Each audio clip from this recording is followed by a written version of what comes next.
Oh, okay. Okay. Okay. I think I got this straightened out. Yay. Okay. Ah, there we go. Yeah. A little bit crazy, a little bit insane.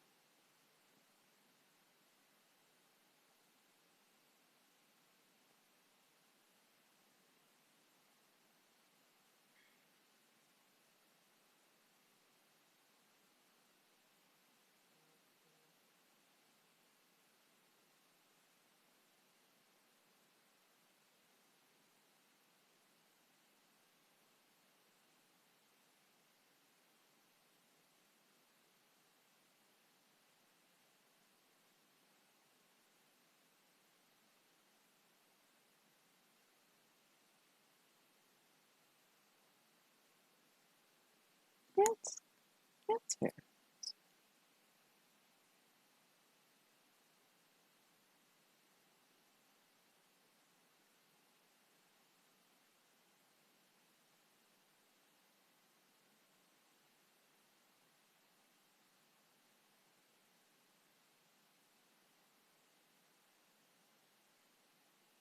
Sorry, I have all these great friends who are giving me great information on how to get a lot of my stuff updated.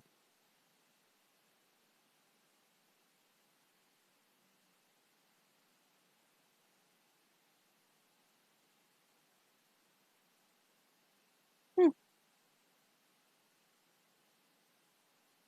everything's a little crazy. Okay, there we go. There we go. It's like, wait, I have to find the broadcast because I can't apparently get all the broadcast on one thing. So here we are. Hello. Hello to everybody who's watching. Yeah, I know I definitely took some time off. But I wanted to kind of get everybody updated. Facebook, you're going to have a little bit of a delay. Sorry, it's one of those things where it takes forever to bounce back and forth. But if you have questions, go ahead and ask because I actually do have a screen open up for y'all so that I can actually, talk to you and whatnot. So you're on multiple streamed platforms. So if you hear me talking to somebody but you don't know who it is, don't worry. It's just one of the other streams that I'm talking to. So we could we could talk state of the world.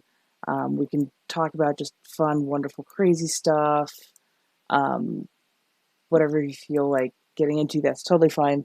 I'm going to start doing some artwork because I am working on a very intersectional, very much multifaceted um, comic book, or something that I want to turn into a comic book that uses monsters at a monster made cafe to begin with, to give you like a soft introduction, a gentle insight that builds itself into being quite a bit more and quite a bit more in depth.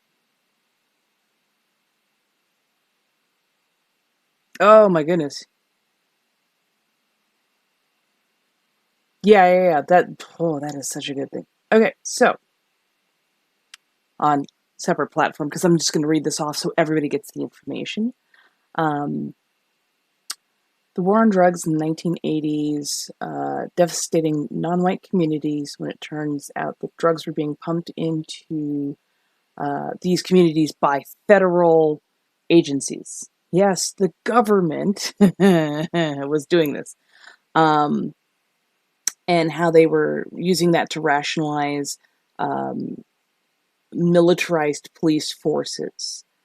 Um, it is probably one of the greatest sins that we've ever committed. And the funny thing is, you actually have to go back even before the war on drugs to understand what's going on. So let's go back to slavery, basically. Actually, just go back to the Civil War. Uh, when we had the Civil War, there was a lot of tension right after it because now you're free labor, people that you worked so hard at creating a false narrative that, oh, they're docile, they're hard workers, they don't really feel pain, they like being subjugated, this is what they're used to. Mm. There was this very soft false narrative put on people of color, especially Black people, Africans, and later African Americans, that they could be easily controlled. Yeah, let's not even look at the rebellion in Haiti, which worked out very well for certain people. Um, but yeah, after that, these very hardworking, newly freed, and some already freed Africans were now being elected quite duly into positions of power within the court systems, within the local governments. Uh, I mean, they were actually gaining power and starting to build wealth. Well, that didn't sit too well with Confederates and members of certain extremist groups. They have a repeating letter. We know them well. And there were still a lot of laws on the books that applied literally only to Black people, to Africans. And like one of those very specific laws was if you were carrying a firearm and a white person asked you to or ordered you to give them your firearm, you had to hand it over by law. Fun stuff right there. Well, if you didn't hand it over by law, that they could shoot and kill you. They could arrest you. They could bring you into court. You could get in a whole lot of trouble. Well, now you have duly elected officials. You have them actually traveling with guards to go town to town to actually, do stuff like enforce laws, aka because they're judges, or enact laws and legislation because they were governors, senators, local politicians, that kind of thing. Well, for about 30 years that brewed, and then I think it's November 10th, 1889. I'm sorry, 1898. Sorry, I always get those a little bit switched. A large group of men confronted a convoy of African American bodyguards and politicians, and told them, hey, hand over your guns. And the whole reason there were so many bodyguards traveling with this politician and his group was because they knew that whites in the area were getting more and more violent and that they had been planning on violence on politicians. There had already been some lynchings. There had already been some really nasty, nasty business. And they refused. They refused to hand over their weapons. They weren't about to get killed like that. Hey, Grammy Norma! So when they wouldn't hand over their weapons, that set off a chain reaction, because that's exactly what they're hoping for. That set off a chain reaction of, okay, got a larger group, basically ambushed, killed, and started a chain reaction of murder and murder, massacre, mayhem, all directed at African American officials. And it was the only successful coup on American soil. So dozens, hundreds of African Americans were killed. Nobody, and I do mean jack shit, no one of a certain complexion was held accountable for that. There was no charges brought. There was no nothing. When those politicians asked for National Guard or military assistance from the federal government, it was never sent. and basically the government let white neo-Confederates, because that's exactly what they were calling themselves, white neo-Confederates, murder black politicians, judges, and officials, and then hold an election where, across the board, pretty much, those white neo-Confederates, those same people who just murdered a bunch of black people, were then elected into those official spots. They enacted the Black Laws, or Jim Crow laws. And they also started the narrative that black people were dangerous, that they were violent, that they carried weapons, that they would try to do untoward things to your poor, sweet white women. Um, and yeah, because they wouldn't hand over their guns. So that's where the narrative of the dangerous Negro started, or really took root. Um, and then, jazz came along, and cannabis came along. And these were things that not only did African Americans excel at in making this kind of artwork, but also in growing crops. Gee, I wonder why. Crops that, by the way, our forefathers grew a lot and profited off of highly. And since they started getting better and better at doing those things and gaining wealth from them and setting up and establishing businesses, that couldn't stand. And a combination of racism, tobacco, and cotton brought about the laws that made cannabis illegal, and hemp, which is just a cannabis cousin scientifically, um, made those illegal and had stiff penalties um, put on them. Now, also, this affected Latin, South American people and Native people because that's exactly who they targeted. They targeted minorities. And again, this perpetuated the stereotype forward that, oh, these people are lazy, they're just looking to do these horrible things. Look at these drugs, they're going to make you violent and crazy. Reefer Madness, if you've ever seen that movie, and it's not too hard to find. Reefer Madness portrays people taking cannabis and then becoming insane and throwing themselves out of windows and being violent, which I find hysterical. But this was pushed on Prohibition era people who, especially the teetotalers, had the mindset that any intoxicant of any variety was bad. And since Negroes or African Americans participated in jazz and did speakeasies um, and that kind of thing. It just, again, it's the perpetuation of a stereotype and misinformation. So as as African Americans keep getting knocked back and keep standing up and moving forward, and they're like, okay, well, we're just going to keep going forward. Things like Black Wall Street, where it was almost an African American exclusive community. Not because, ooh, we don't want anybody else here. It was more of the, hey, we built this and white people don't want to be around us, so we're going to build our businesses. We're going to do our things.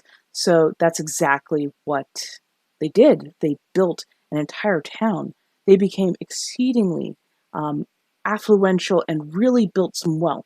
And I wouldn't consider them 1%. They were more like a good, strong middle class, reaching into the upper middle class with the wealth that they were building. And they did that over about 2 generations, which was an amazing and phenomenal feat after having gone through so many trials, tribulations, and setbacks.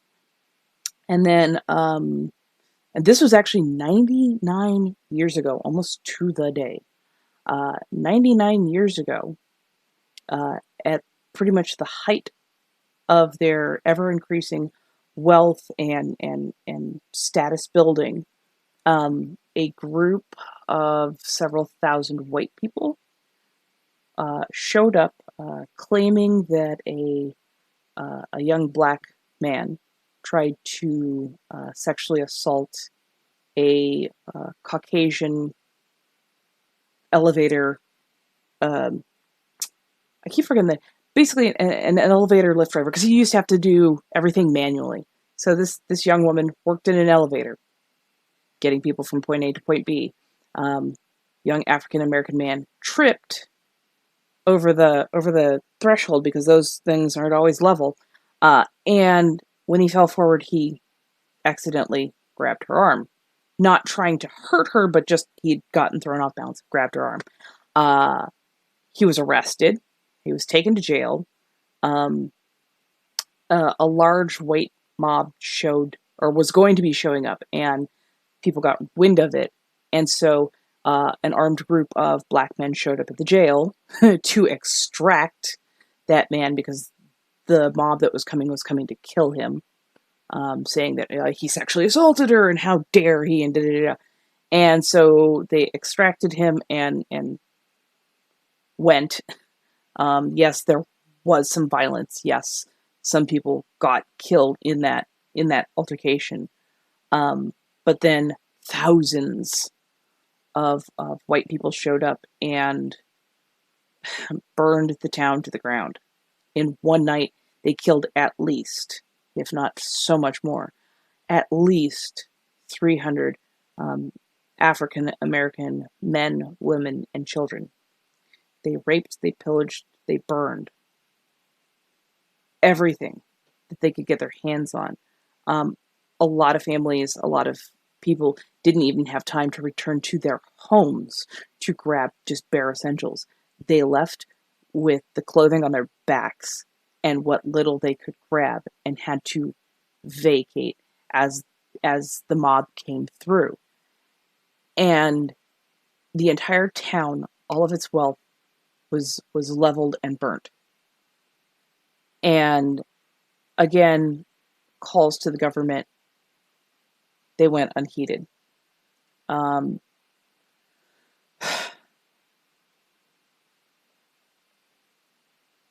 they never charged anyone.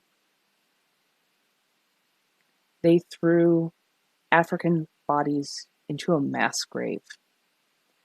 They never charged a single person with any sort of crime.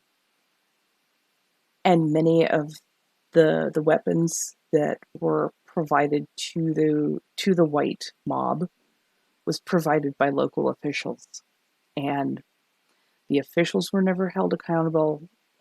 Nobody from the mob, even though it was a very well known who did or who showed up. Yeah, nothing, never. And here's the thing: there's no statute of limitation on murder, and so they had decades to do it. They could even still posthumously do it today, and they still have not done anything. And so, again, it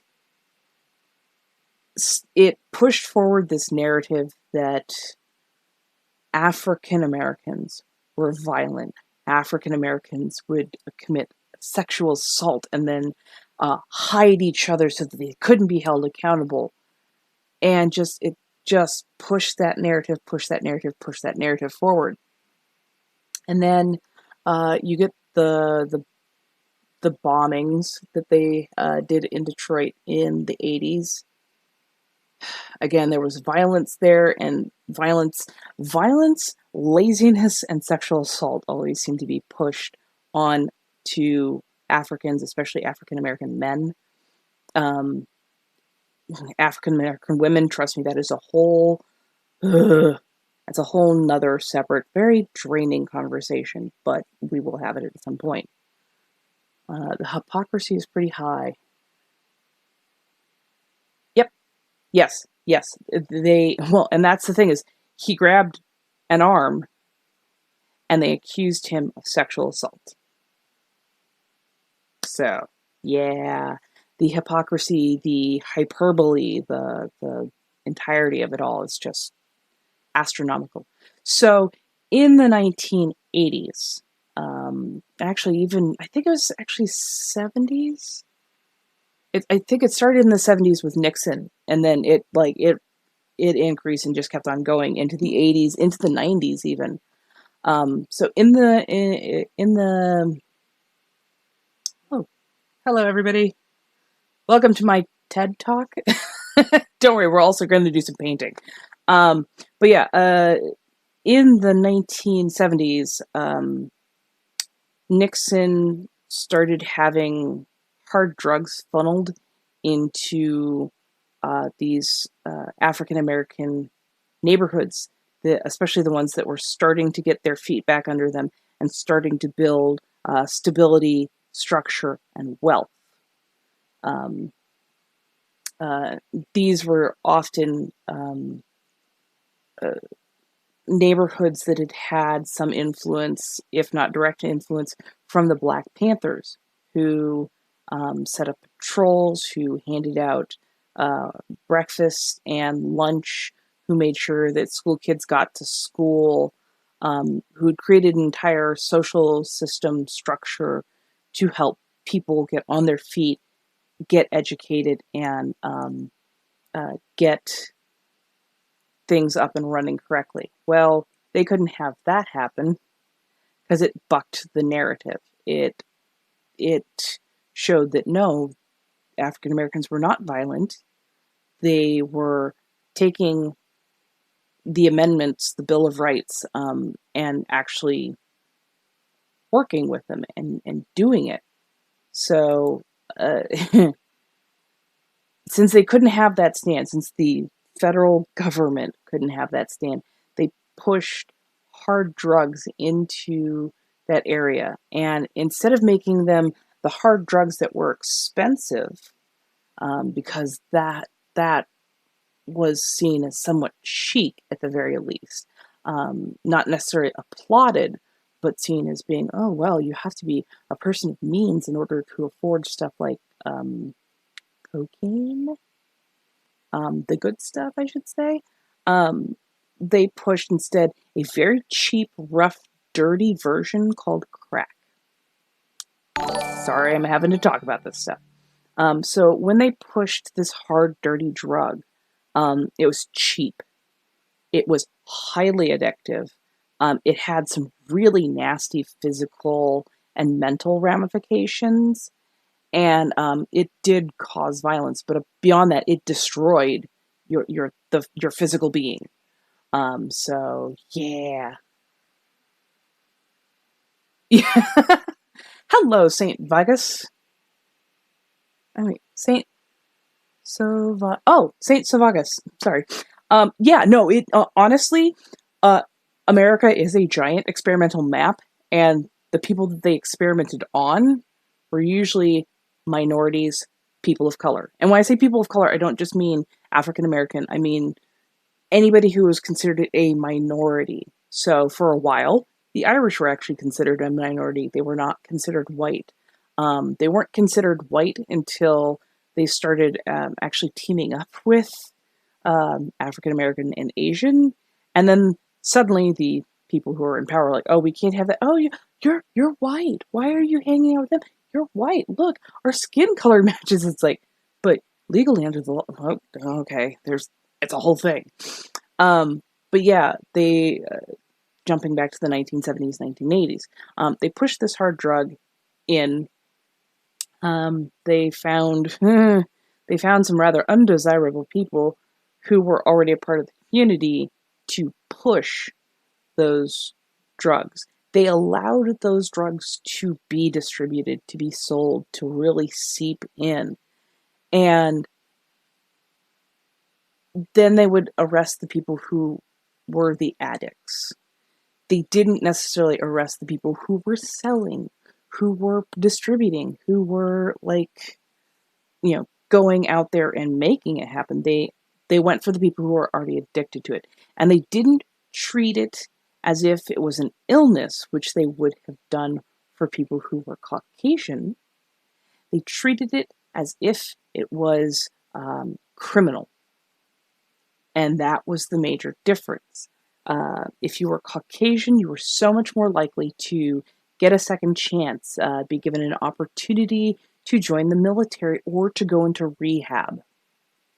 Whereas if you were African American, you were given exceedingly detrimental, long, punitive sentences. Sometimes they also came with huge fines, huge. So big that they would either bankrupt your family or they would strip everything that you had built. So all your shit could be sold off to pay these fines. On top of these exceedingly large, long prison sentences.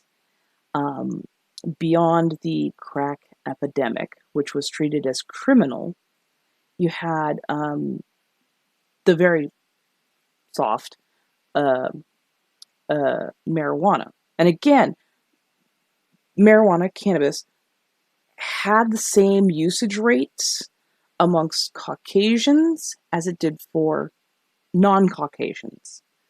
But the people being treated as criminal for it were the non-Caucasians, whereas Caucasians were far more likely to be given a second chance to, oh, well, yeah, we're going to make this disappear. You better not do that again. It was like mind-blowing. So unless these people, Caucasian people, were quite literally large, loud proponents of people of color, they tended to get off. If you were a dissident, if you were an intellectual, if you were a proponent for people of color, then you tended to get at least some sort of jail time as a deterrent. But again, African Americans, if you were carrying over a certain amount, and these were small amounts. These were like small amounts. If you carried over like this small amount, you got jail time. Even beyond that, if you had it in more than one container, you got more jail time because that was considered possession with intent to distribute. So, heaven forbid you have like 2 different bags or 2 different little bottles. Possession with the intent to distribute, which carries a very hefty sentence. And more often than not, African Americans were given much longer, much stiffer, if not the maximum penalty for being caught. On top of that, they started putting more and more police into poor and minority communities. So instead of having like 2, 3 beat cops walking through and making sure everything's okay, they had 20 or 30, which not only raises the level of tension, it means they're checking everybody. They're constantly pushing this narrative of we have to be here because you're violent and you're doing all these bad things and whatnot. And it's like they're expecting bad things to happen and they're pushing the narrative that bad things are going to happen. Which the funny thing is, those like literally the exact same usage rates, the exact same exchanges, and all going on in Caucasian community, but there's nobody there, or they would often get kind of brushed off. So nobody is being held responsible. Therefore, the arrest or criminal rates in affluent or Caucasian communities is low, is so low, is gentle, is quiet. And it's, there'd be people going, see, look at this. The Caucasian communities aren't doing all these things. It's like, yeah, they are. They're just literally not being held accountable. That's why your statistics look so low.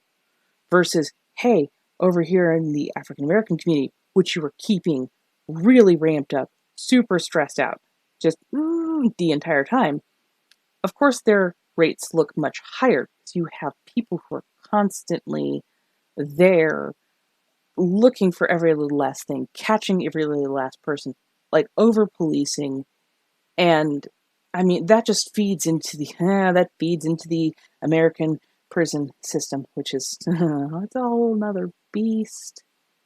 Yeah, yeah. So yeah, because you suddenly had this influx of African Americans going to jail, you had a continued cycle of poverty. With a continued cycle of poverty, you have, of course, plenty of drug usage because people just they want to forget. They don't want to have to live in this hellscape that they know if they step out their door, there's a good chance they're going to be harassed by cops, they're going to be possibly murdered. That hey, drugs are going to get planted on them because that still happens to this day. We just have more cameras, so we're catching it more often. Hello, welcome back. But yeah, we're catching bad behavior by authorities um uh in these oh, you missed my entire speech about how drugs got pushed into the communities, but also how over policing was done in communities with people of color versus Caucasian or affluent communities. So that's why there's this huge skew in crime rates, or reported crime rates, I should say. Crime rates are roughly the same, but um, uh, at least for drugs. Um, but yeah, like there was this whole discrepancy created because of under policing in one community, but massive over policing in another community. Plus the added fact of, well, I mean, you put stress on a large group of people. There's there's going to be tension. There's going to be upset. But also you have officers of the law who are um, they're planting drugs. They're creating charges out of nothing. And we are given this narrative that, well, if a police officer says it, we have to believe it. This call to authority, even though that is, that's not how that works. Um, but yeah, even above and beyond that, officers have been planting evidence for the longest time. It's not that it didn't happen back then, it did. It did a lot. It's just nowadays we have so much technology, surveillance, cameras, security cameras, phones, all this kind of stuff that we're actually catching them more often. But here's the thing, 1982. Remember this date because we're going to have to work to get this particular federal law changed. In 1982, the Supreme Court was given this federal law to kind of review, and they okayed it. And it is called qualified immunity. Qualified immunity is a law that says if an officer of the law has not been charged with, convicted of, or had a court case involving a very specific crime, then you have no precedence to charge the next one. In other words, well, we never had this happen before. Yeah, well, we had it happen, but you wouldn't take it. You wouldn't process it. You wouldn't bring it to trial because nobody else had done it, and it had to be proven that this officer clearly violated a right that was clearly explained and expected.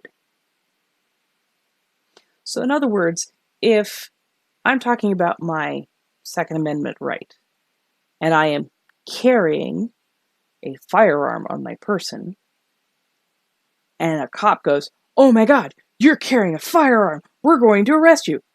I could go, it's my Second Amendment right.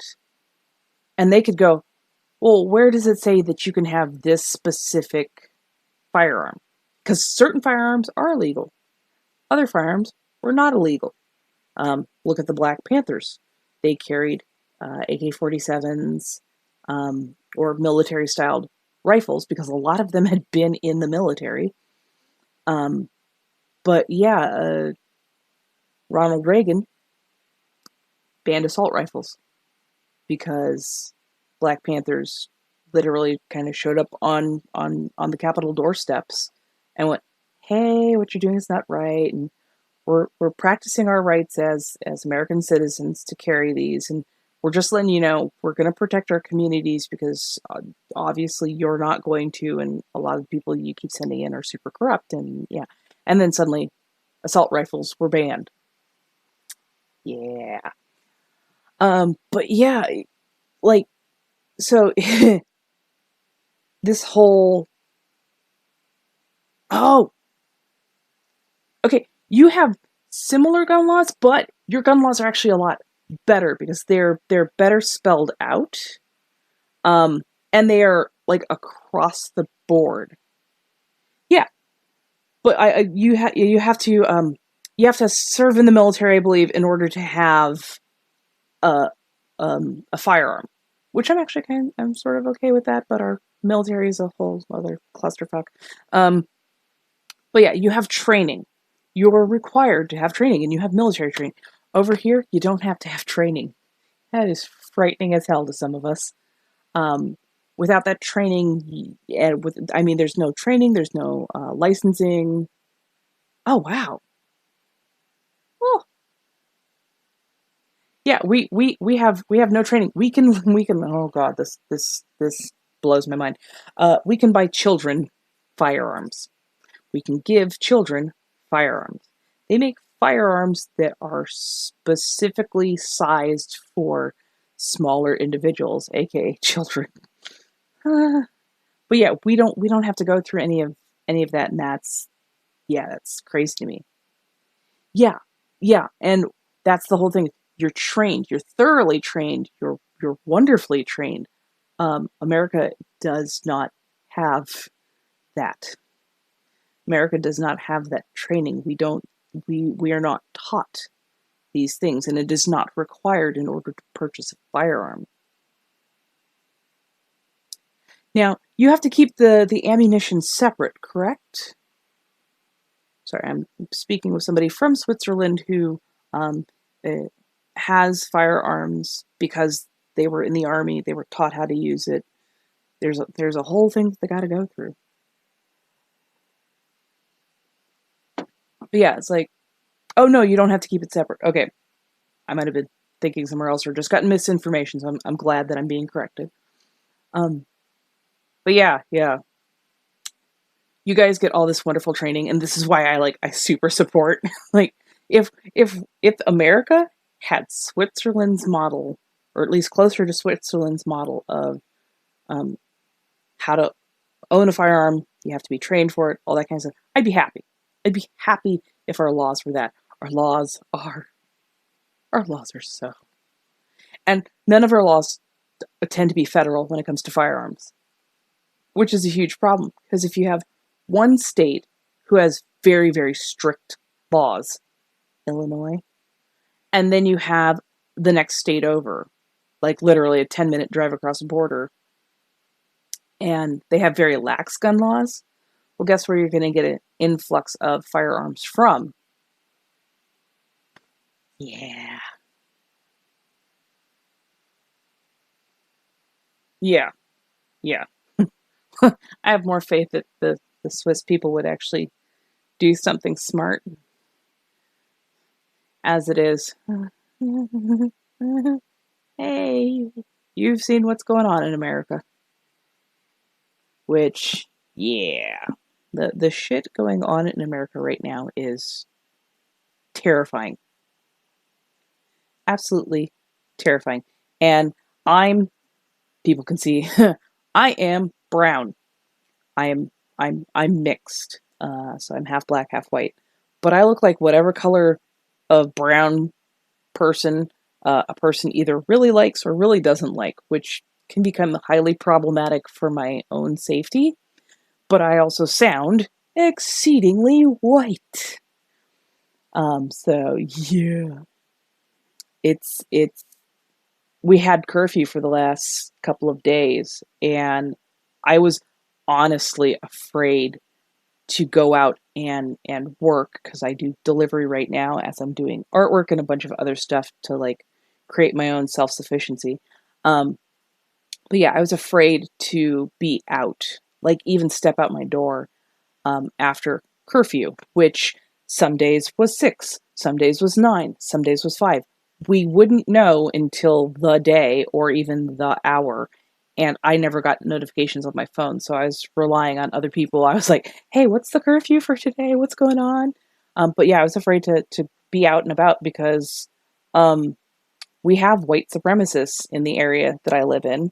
And I honestly don't trust the police force around here um, because of not just because of stuff that's happening currently, but stuff that's happened in the past. So okay. So I was so yay. I'm glad that somebody's asking this question because there's a lot of misinformation in the media and a lot of misinformation with what's going on. So yay, let's do this noise.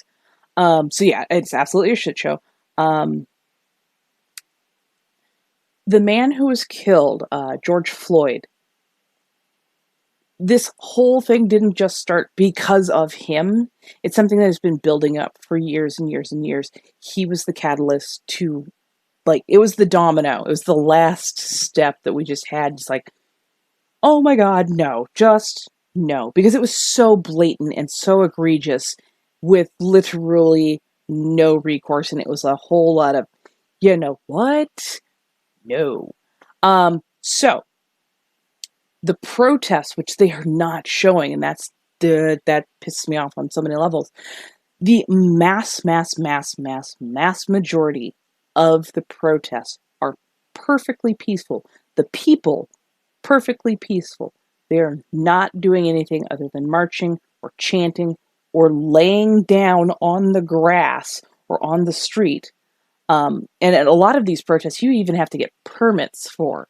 So it's not just like, oh, hey, we're just going to show up and just block off traffic and walk down streets however we want.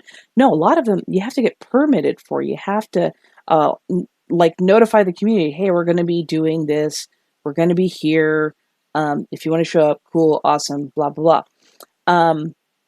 But yeah, a mass amount of these protests were exceedingly peaceful. Cops in force, we are talking by the tens and hundreds, show up with full riot gear, which just that heightens the tension right there because you have people with batons, with tear gas, with rubber bullet firearms. And when I say rubber bullet, it's not that the whole bullet is rubber, it's a slug of metal covered in hard plastic or in rubber with a slightly lower powder charge. So when it's fired, it's supposed to be fired at the ground to create a ricochet that comes up and takes out the legs basically, and it's painful and you'll go away. No, it's also supposed to be fired at more than 30 feet away. They're firing it at people's faces, at people's heads, at under 30 feet, which can kill a person. Straight up can kill a person. Several people have lost their eyes. They're pointing these at kids. They're literally pointing these at kids. Now, here's the thing that these cops are not doing. They are not, by any means, going and taking care of people who are actually rioting. Quite a few of these rioters, the ones that instigated the riots, the ones that fueled them and kept them going, and these are small pockets, usually blocks to sometimes miles away from where the protests are. These rioters, they've been finding out a decent number of them are white supremacists, are from extremist groups, are from hate groups that are showing up and destroying um, businesses, setting fires, all that kind of stuff. And it just, it it's crazy that white supremacists and opportunists are taking advantage of a protest being over here, and then several blocks away, they're going to be doing bad things. The police are brutalizing the protesters, but you go those couple blocks over and you find either no police or very few police who are literally standing around doing nothing. So yeah, there's this really weird narrative that is getting pushed that since we have so many people filming, so many people with cameras, it's much easier for us to now go, hey, these are the faces of the rioters. Why weren't they being taken care of? Like there's no police there, or the police are just standing around doing nothing. And look at the makeup of these rioters, and you'll see a very particular trend. And it's the FBI who's finding out that it's white supremacists, white nationalists, KKK members, hate groups, that kind of thing. In Europe, we have a different mentality. Different if a black man gets killed by a white cop or the other way around. Nobody will protest because usually crimes get to the bottom of it. And when I'm talking about police shootings, the suspect is usually, in rare occasions, the suspect did a really bad stuff. Okay. For normal stuff, even if you possess weed, you get fined. Yeah, which, hey, if that was that, that was that. But yeah, and that's the difference, is over in Europe, you're much more likely to get justice. These people are being held accountable, or they're being, taken into custody much more gently, usually. And if a cop does something wrong, they actually are held accountable for those actions. Over here, it's exceedingly hard, if not damn near impossible, to hold a police officer accountable for their actions because of qualified immunity, because of the thin blue line, because they're covering for each other. They're not charging each other. If you look back at the Ahmaud Arbery case that is going on currently, an ex-investigator, police officer, and his son hunted down a black man and lynched him, with one of their friends filming it. And nothing was done. The DA, the district attorney, just shoved it under the carpet, like brushed it off, did not want to charge them, and recused themselves. Several judges recused themselves and refused to even take the case, going, "Oh, I know this person too well. I can't do anything. I can't do anything." And it wasn't until the friend showed off that film, and a lawyer got a hold of that film and went, "Oh, this," and gave it to the public. It wasn't until the public saw it that anything was done, because there was a massive public outcry. So these men were free, and honestly, they probably thought they were going to be free for the rest of their lives on this. But yeah, it wasn't until that happened that there was actually some accountability, because they are civilians. They're not active officers, so yes, they can be charged. But yeah, it took so much just to get that to happen. And if it hadn't been for the video, we may have never seen any sort of justice for Ahmaud Arbery.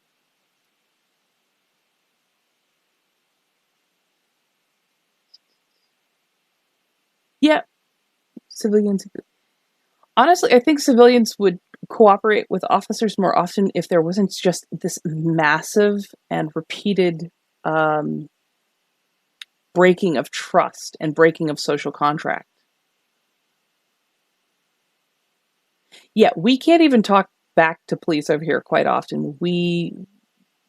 Especially the darker your complexion, if you talk back to police, you are likely to be arrested. And funny enough, the charge that they will give you is resisting arrest. Usually you have to have broken some sort of law in order to be arrested.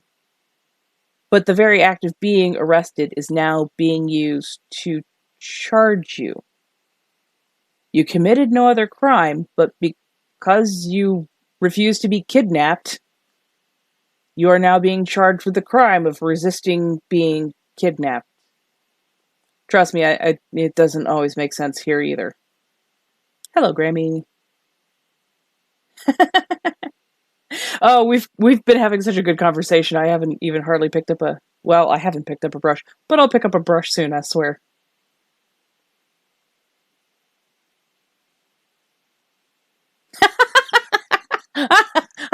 Okay, okay. I'm sorry. I gotta read this out loud because that's golden. I honestly wish we were doing that too.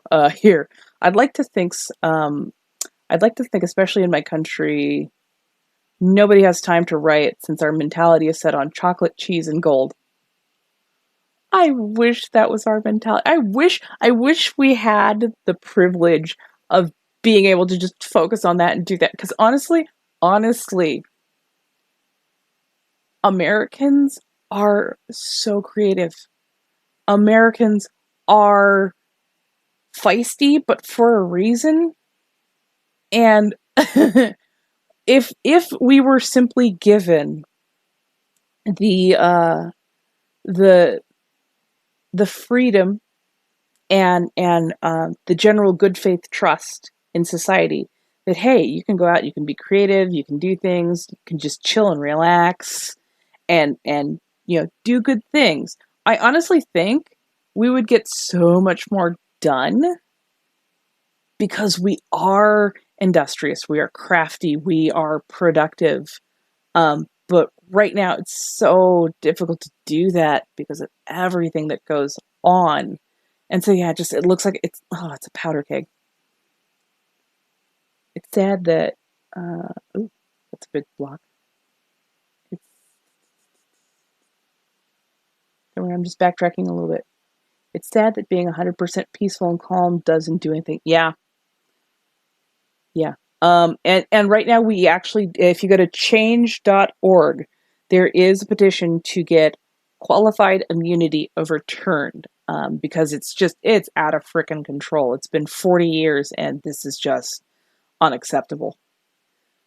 My country also awards for healthy tax. So if you're a good citizen and you get a 13th month paycheck, and our government gives every kid who finishes high school extra 3K. Oh my god!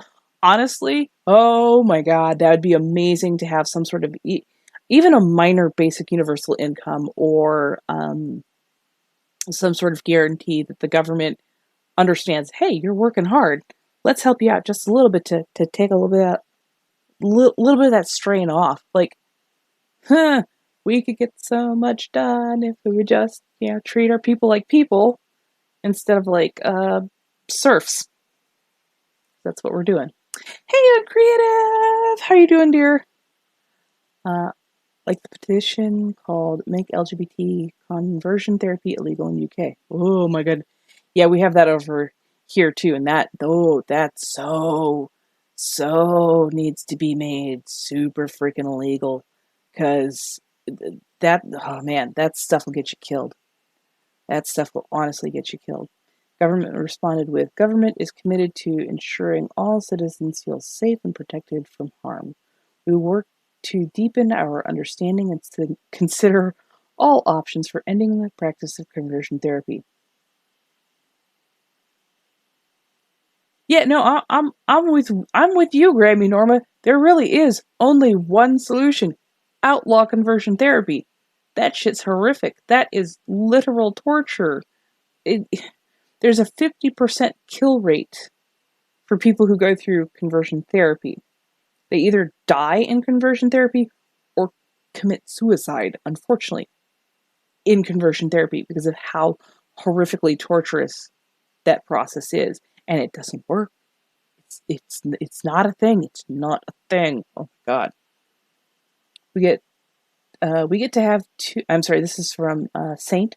We get to have 2 months of holidays, and you can use them whenever you want in the year span. Well, because your goal is to have healthy, uh, or at least less stressed people so that they can be the maximum amount of productive. We don't like it when what we don't like is anybody who comes to our country leeching the system, and did not assimilate to our culture and they get deported back, which I can sort of understand. Um, I honestly do. Uh, I have a question. I actually have a couple of questions. I have a question. Um, do you provide services so that people coming into your country can learn about the culture, can learn the language, of course, can learn or can learn how to be the most amount of functional so that they don't have to rely on the system to do everything for them. Okay, awesome, awesome, perfect. We don't. That's that's one of the major differences. We don't. And if we do have services, they are disastrously clogged, super super, um, either hard to get or really hard to understand. Sometimes we don't even translate them into all the different languages, and we don't have a national official language. But we also, I don't think we provide any sort of free language classes, or training. So it makes it really difficult. And if you're already poor or in poverty when you come here, and then the jobs that you are offered pay below minimum wage, because often they do. Um, and I mean, our minimum wage is just, it's laughable. It is not a living wage at all. That's why people are, you know, have 2, 3, 5 jobs, 3 side hustles, and a, you know, fans only page, um, just to try and scrape by. So it's honestly, America makes it the most difficult to survive here and the most difficult to successfully integrate. So yeah, we end up having to rely on.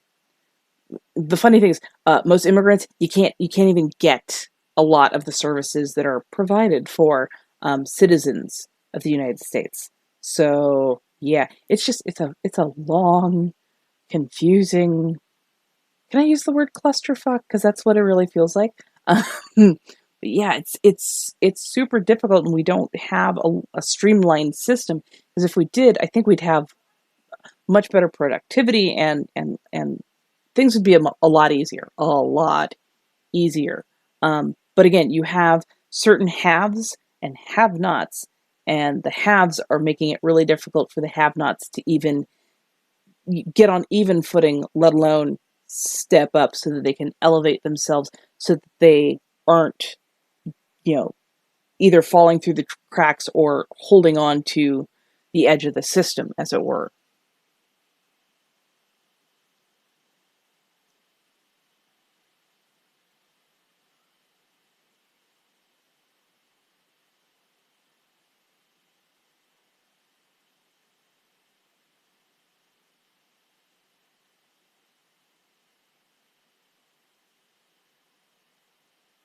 Yeah. Well, mm, I would also say, take a good hard look at that system, look at the narrative, but also really look at the people. I, I get, I get it. Because yeah, there's always a small group that just wants to be a pain in the ass. Um, and then there are groups who are very much trying, and sometimes they get lumped into the same system. So kind of like how we have protesters and we have rioters.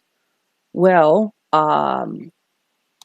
the protesters and rioters are getting lumped into one group, even though they're clearly very separate groups. It's the narrative that is being pushed forward. So yeah, there's yeah. Yeah. Yeah. Um but yeah, again, the huge difference is it looks like, at least somewhat, Switzerland is providing services so that people can uh, learn the language, be taught how the system works, and function.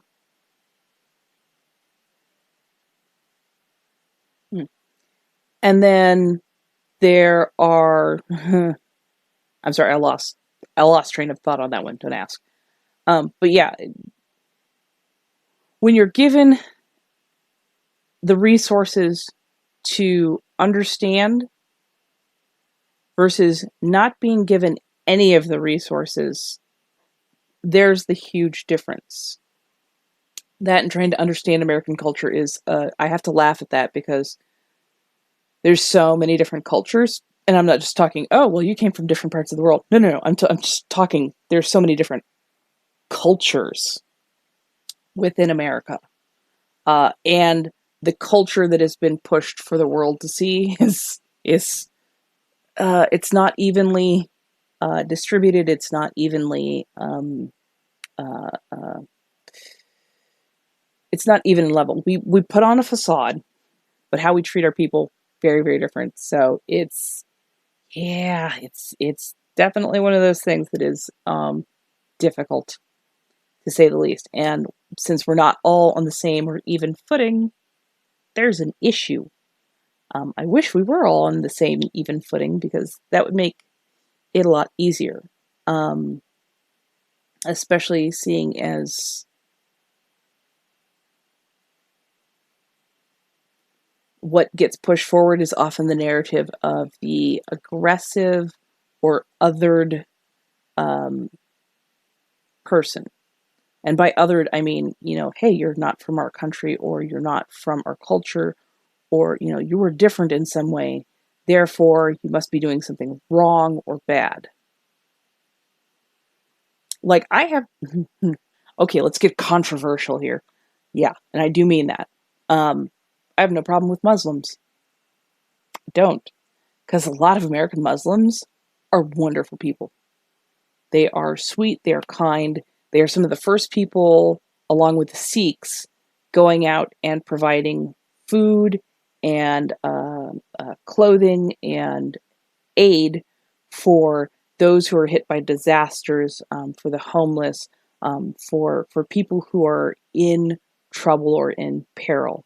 The Sikhs and the Muslims actually did a lot to pass out food to people when coronavirus hit and we were in the middle of like lockdowns and whatnot. They got masks and they did everything that they possibly could to make sure that they were safe, and then would hand out food to people who are less fortunate, who just couldn't get to food banks because food banks were being overwhelmed and couldn't get everything out. So they went out of their way to like really put that forward. But the image of Muslims in America that um, often gets pushed forward is very, very different than the reality. So yeah. Yes, because they adopted our values. Sure, they are Muslims, I don't care, but there's a rule that you respect our Constitution and protect civilians. If something bad happens, your religion doesn't have anything to do with it. Just a year ago, we got a great professor who came from Syria, great programmer. He's teaching for it. Okay, it sounds that at least your government is a little bit more even-handed about how they treat people. Unfortunately, our government is not. Our government is quite literally lumping all together in one thing. And they're here's a scary thing. They're trying to revive an old immigration law or rule, or at least there's rumblings of this, that would close down immigration from basically any brown country, and I'm talking Latin America, South America, Central America, uh, Asia, Africa. It would shut down immigration from any of those countries, but leave immigration from European countries open.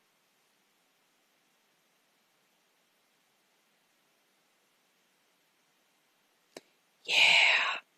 So as we see, it's not an even-handed exchange, and that's the problem. When you don't have an even-handed exchange, when everybody isn't given the same um, opportunity or the same set of rules to play by, that becomes a massive issue, especially here in the America in America. Yeah, yeah, yeah, yes, that's right. Switzerland is outside of the European Union. Honestly, I'm still trying to figure out the European Union and Brexit and all that other stuff. Like it makes my head hurt. I don't especially enjoy politics because a lot of times it's just semantical circle bullshit. Um, but yeah, like I don't totally understand the European Union or Brexit or some of that stuff that goes on. But yeah.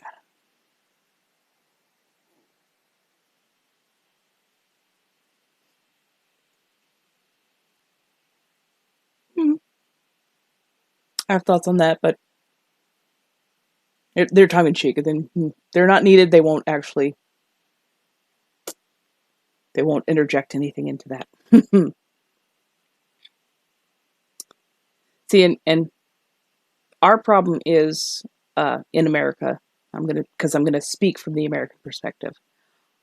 Our problem is patriotism and nationalism because patriotism and nationalism sound well, fine, and good, sort of, to begin with. But then when you see them applied, and they are only applied in specific ways, and those ways are dictated by only a small set of people, that becomes a problem. Um, and it becomes a problem because then they are trying to often violently force a set of rules or thought processes on the whole, and anybody who even questions it is rather strongly, sometimes even violently, pushed down.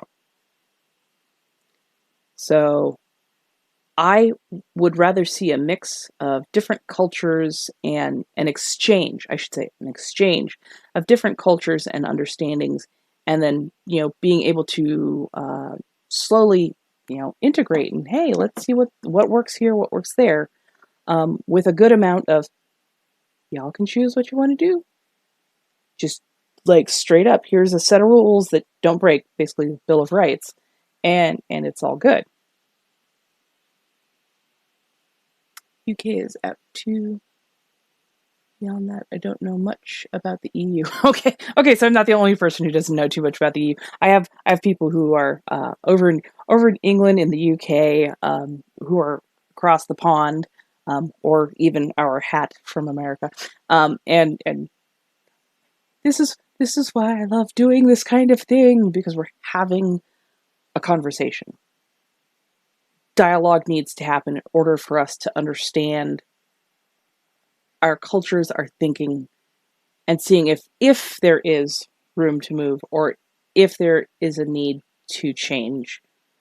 See, I enjoy I enjoy the conversation. I enjoy the dialogue. Depends on what kind of nationalism. Uh, may I remind you our last? Okay, yeah. So your last war was 1815. Um, our last war. Oh wait, no, we're still in one. The United States has literally only had 4 years where they were not at war. where they were not in active combat. Much of that combat our own making. I'm sorry. I'm so sorry. Again, we have a lot of good in our society, and then we have a lot of small group with a lot of power who are doing a lot of bad things. And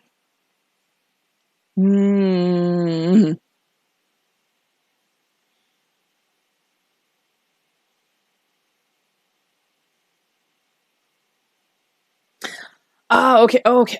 Okay. Okay. I okay. that this is making a little bit more sense. Okay, so it's a matter of talking about the word assimilate. I think that's becoming a sticking point. Sticking point. It's a sticking point for me, but it's also a sticking point for some other people. Um, Assimilation is often viewed as one of us. You become one of us completely and fully, and then fully or nearly fully reject um, uh, anything but, which can can be a sticky wicket to say the least.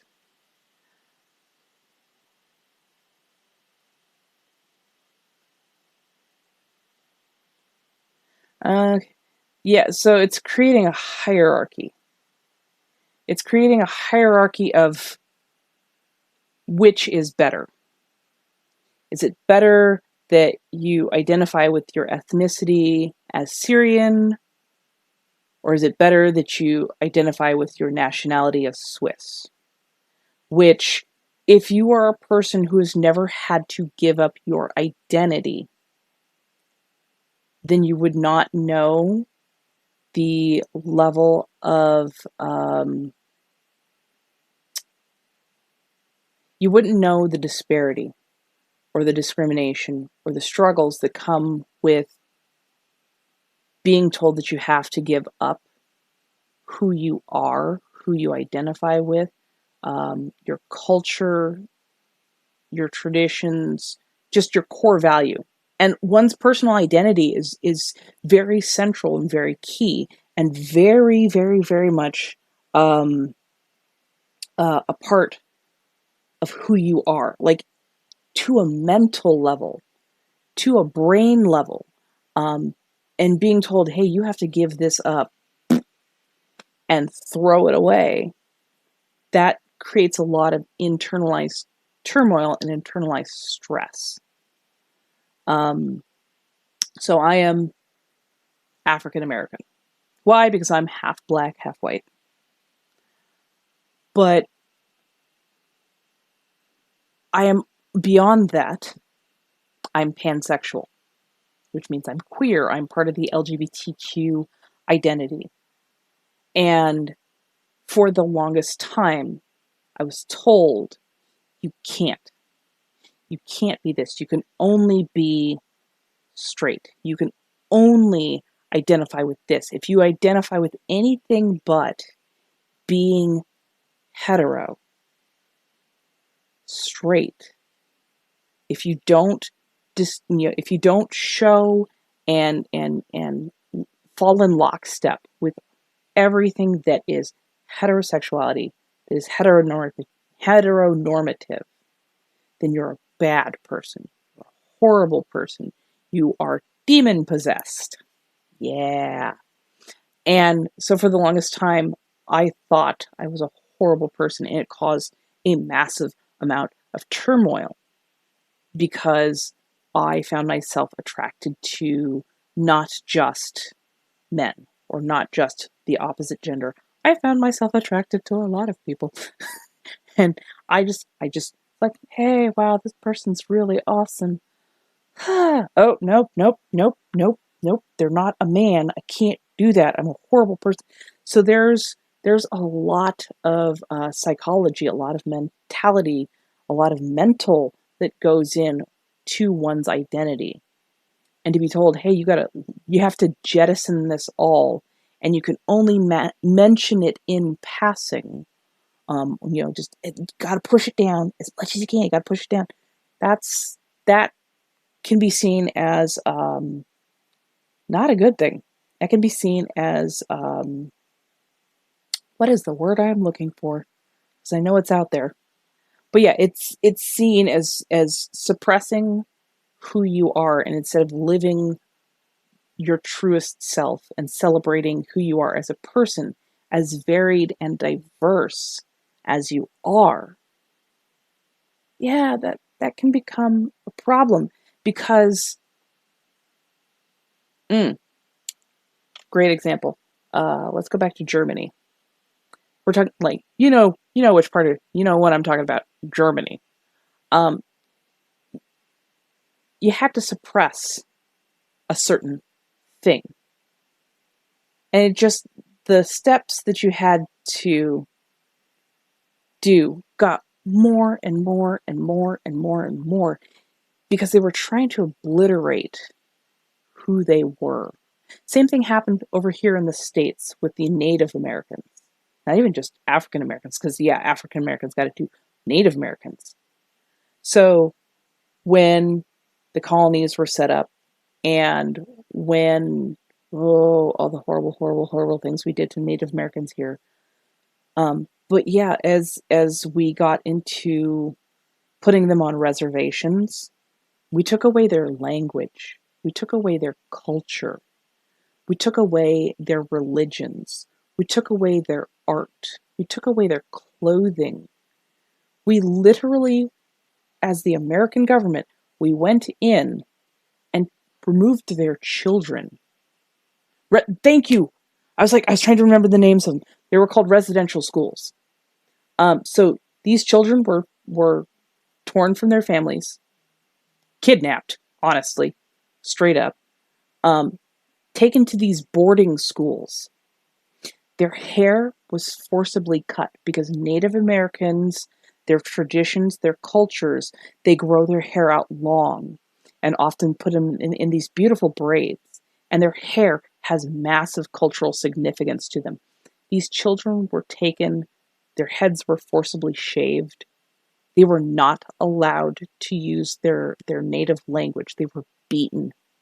They were tortured. They were violently punished for even speaking a single word of their own native language. So much so that they lost the language, and so many of them can now no longer speak their native tongue, and we've lost probably hundreds of languages at this point because Native Americans were not allowed to have it. Their food, their culture, their religion stripped from them forcibly.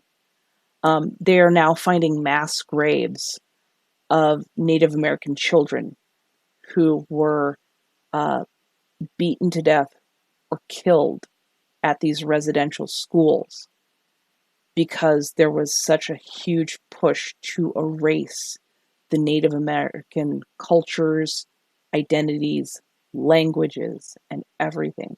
So when you speak of assimilation, we, Canada, and the Americas have seen some of the most horrific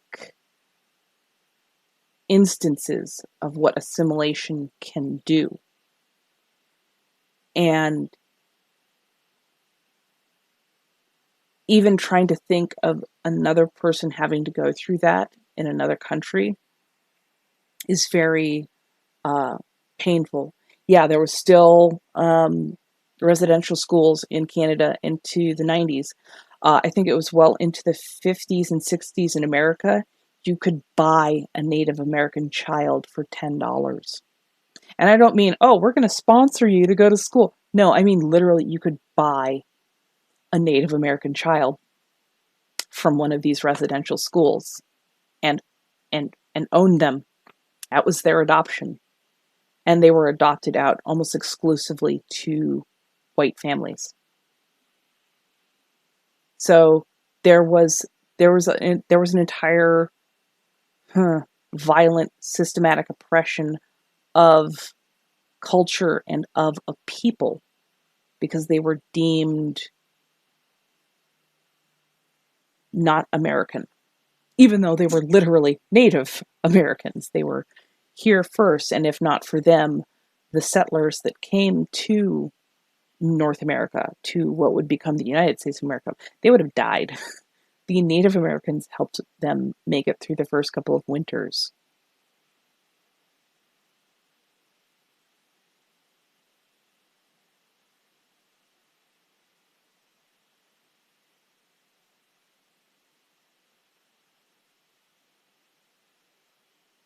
Correct. But I'm telling you why the word assimilation is raising such a bitter taste in some of our mouths. I'm telling you why that particular word is making us go, I get that you were there first. Um, but yeah,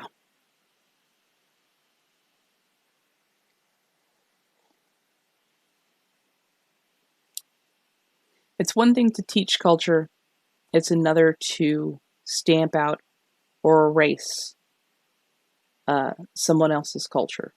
So, yeah, again, it's the matter of semantics. It's the word, it's the meaning of the word.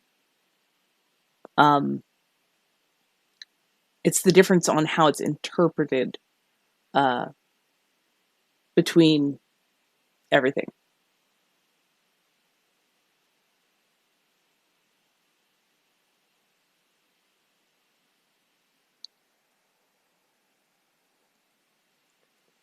The joy. But again, this is why we have dialogue. This is why we have um, this is why we're talking.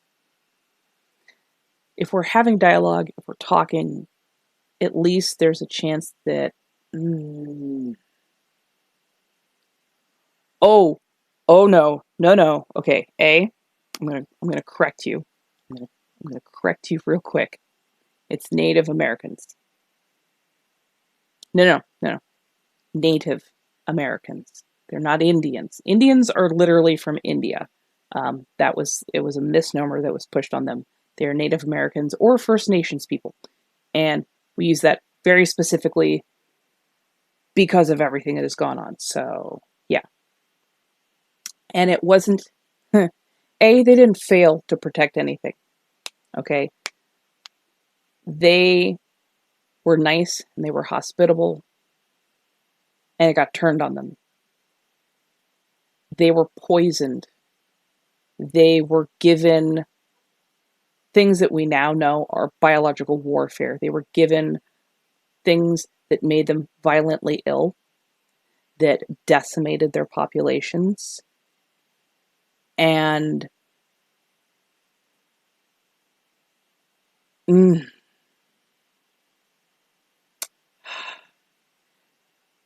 it was not their fault what happened to them. Europeans used every dirty trick in the book. And when Native Americans or First Nations peoples signed treaties in good faith, those treaties were broken. Not just one or two, we're talking hundreds of them were broken. And each time they were broken, another portion of their population was killed off, weakening any status, any power, any amount of standing that they had built. They're still breaking treaties in both Canada and the United States today. They are the the governments, both Canada and the United States, are taking over land and they are taking over um, sacred sites. And people who have been stripped of the right to carry firearms quite often, people who have been stripped of their rights to do so many things. I mean, they weren't even recognized until the 1960s as being citizens of the United States here. I can't speak for Canada because I'm not Canadian. Um, but yeah, We did so much horrible shit that we have reduced their population from being amazing and prolific and bustling and willing to work with us. They could have been an amazing ally. They could have been amazing teachers to the land, to the culture, to how to survive without damaging the environment. We've busted them down to 2%. We've slowly committed genocide on them. And when I say we, I mean the American government. So, yeah. And thank you, Uncreative. That is exactly it.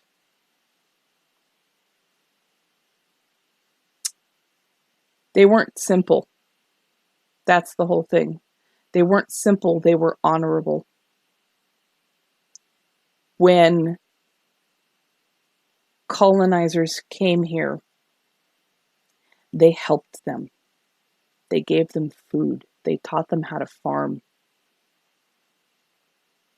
Colonizers raided their food stocks. Colonizers burnt their fields. Colonizers, in bad faith, said, "Oh yeah, we can totally get along," and then turn around and literally stab them in the back.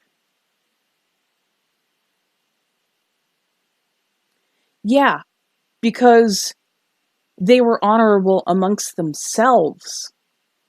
When one tribe said to another tribe, "Hey, this is what's going on. This is what we're going to do. Are we in agreement?" And they had an accord. They stuck to it. They had no reason to think that colonizers weren't going to stick to their word. But the colonizer used every single dirty trick that they could to create genocide. That is not the Native Americans' fault. That is the colonizer's fault.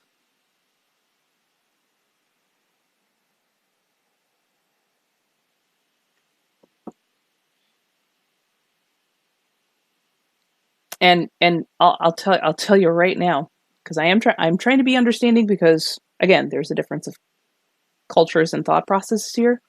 But Native Americans and Native American culture, it's really close to home for me. And especially in this last year, I've been doing so much research and learning so much more about Native cultures that we just decimated, and doing research and getting to know them, and just the shit that we weren't taught in school about what happened to them when they tried to work with the Europeans through every single frickin' means possible, only to be backstabbed, railroaded, massacred. I mean, you think it was bad when there was warfare between cavalry and warriors. Yeah, that cavalry or that army would also go in, find sleeping women and children, and kill them and brutalize them. And you want to know who started scalping? It wasn't the Native Americans. It was the French and the English. Why? Because the easiest way to count how many you had killed was to take the scalp. The English, the French, and the American governments put prices on the heads of Native Americans. They made them a commodity to be killed. So I'm going to ask you to walk very carefully, because while I appreciate the follow, I don't have any issue with you having to walk away because we're not going to see eye to eye on certain things. And I also have no problems with either letting the mods or myself remove you, because it doesn't come down to a difference of opinion. It comes down to whether or not you see somebody as human.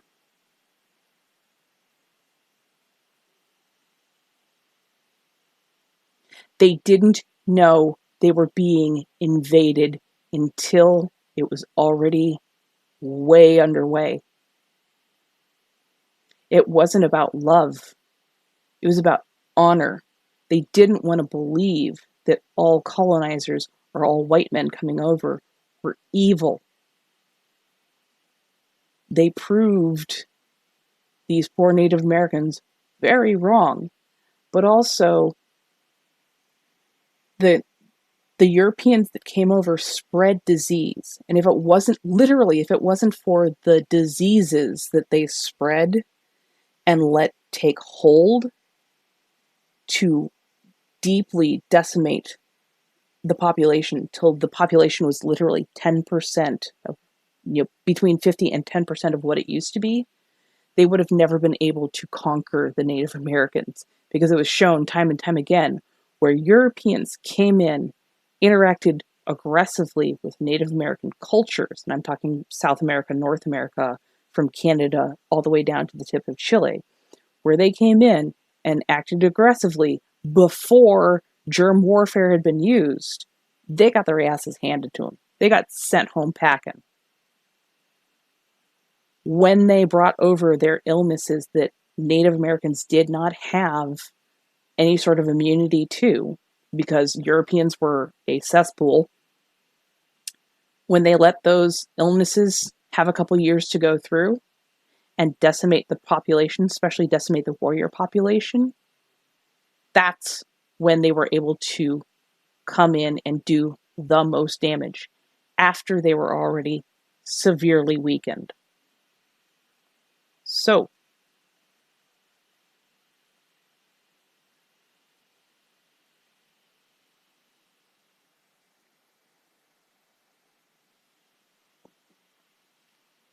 yeah. So,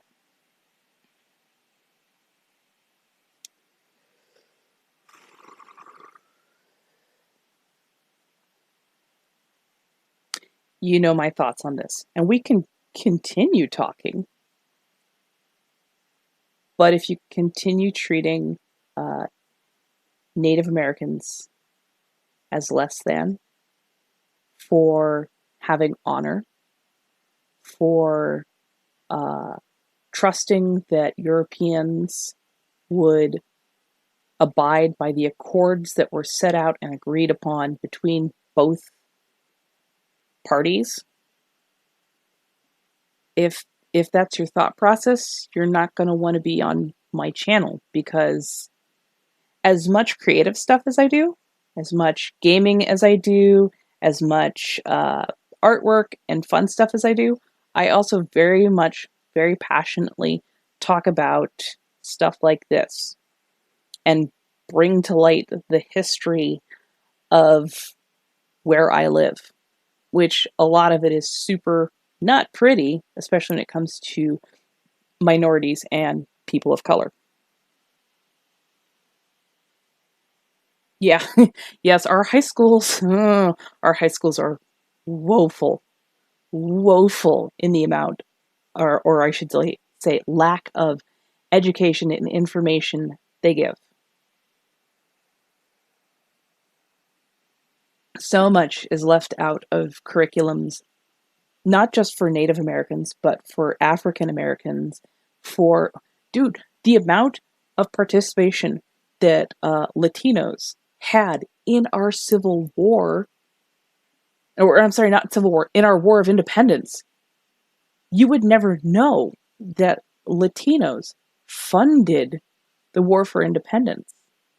They were major contributors, and yet it was turned around and they were shoved out the moment European, uh, the people in European, the majority, no longer needed them or no longer needed their money.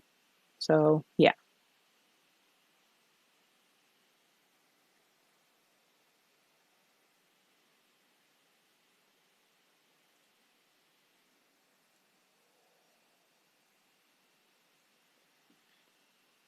It's the rhetoric. It's it's the rhetoric that you use. It's certain phrases and words that you use, because those exact same phrases have been used by the colonizers to this day to justify the treatment and the devastation that was laid upon Native Americans here. There are plenty of colonizers that still say, well, we conquered you. You need to just get over it. Well, we conquered you, so we earned the land. That's racism. It's pure out racism. And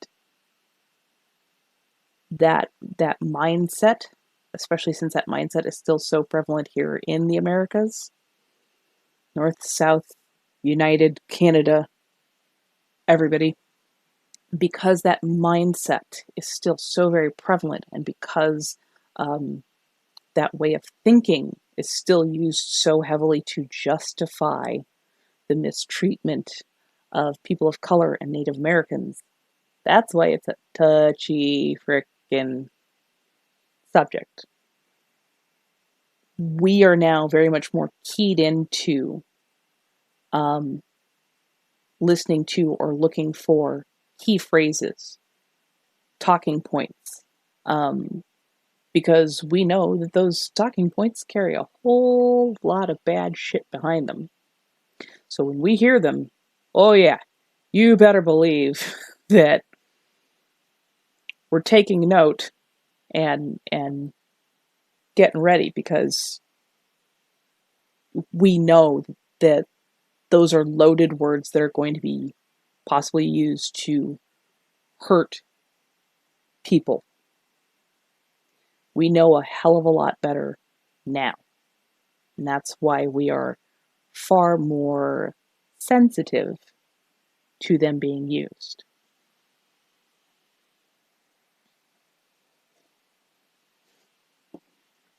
Well, yeah, over in the UK, they don't have textbooks made by Texas. If you know what textbooks made by Texas means, yeah. If I have to go into that, I will explain that.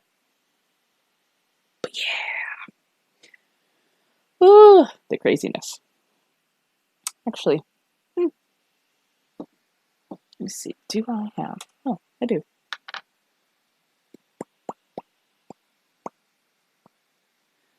So, let me switch tack, because if we're switching tack, maybe we can, So, I'm gonna start painting. I'm actually gonna move one of these so that you can actually see what I'm gonna be working on. We can absolutely continue to talk. Trust me, I can paint and chat at the same time. It's not a problem.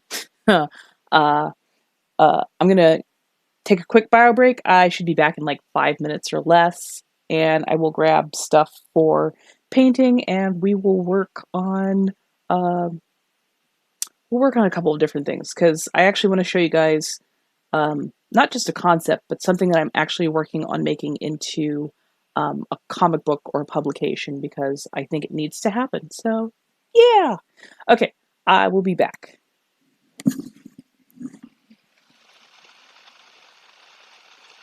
Oh, good Lord.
Okay, I'm back. Just repositioning some cameras.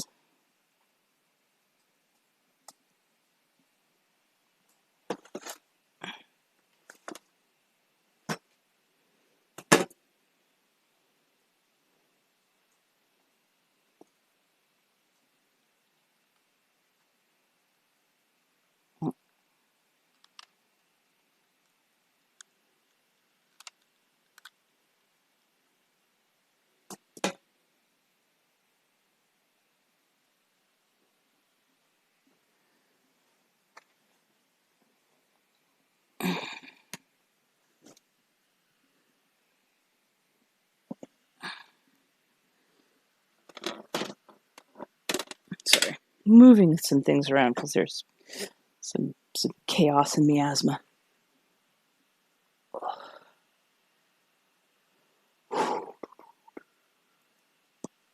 Okay. Okay. There we go. Actually, going to be staring at the ground just a touch. So, what I'm working on currently is... I'm going to have to tuck that behind my ear, sorry. This is currently the character I'm working on, Nizome, or Nozomi, which means saint in Navajo. But the original name for the character, of course, once I go into the book and everything, is Skina. And Skina means evil spirit or dark spirit. So there's a whole thing. There we go.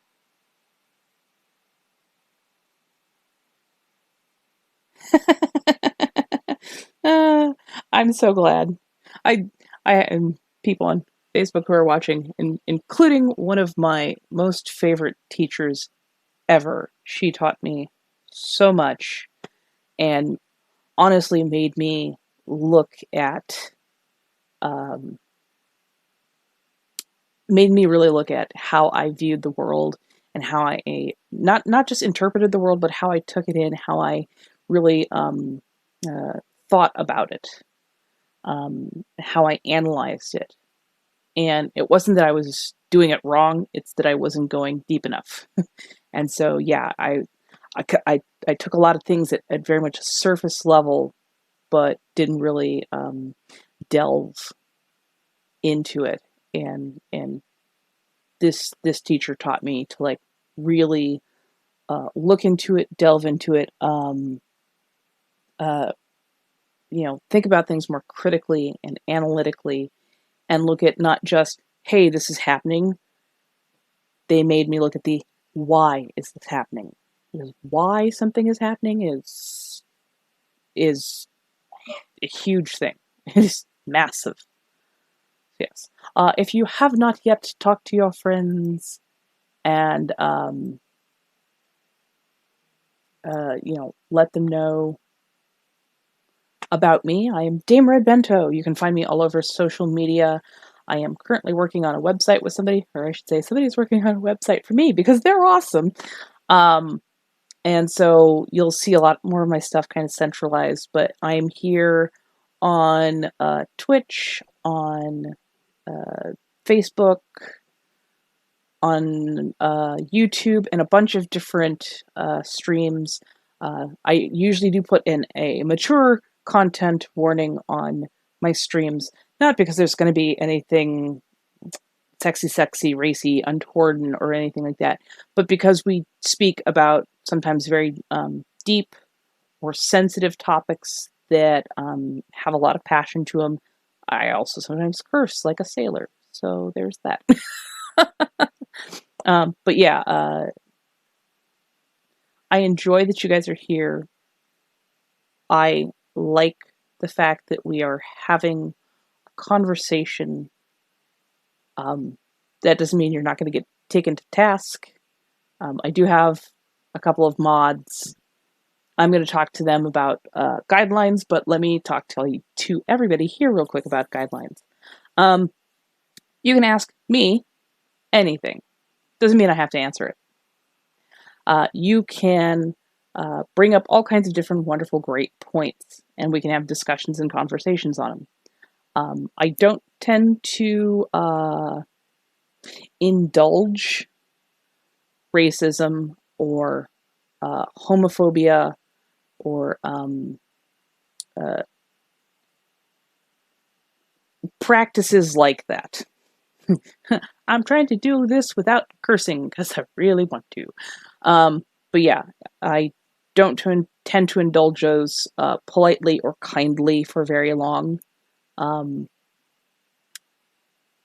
This is my stream. So if I put my foot down, I'll put my foot down. As the end all, that is the be all.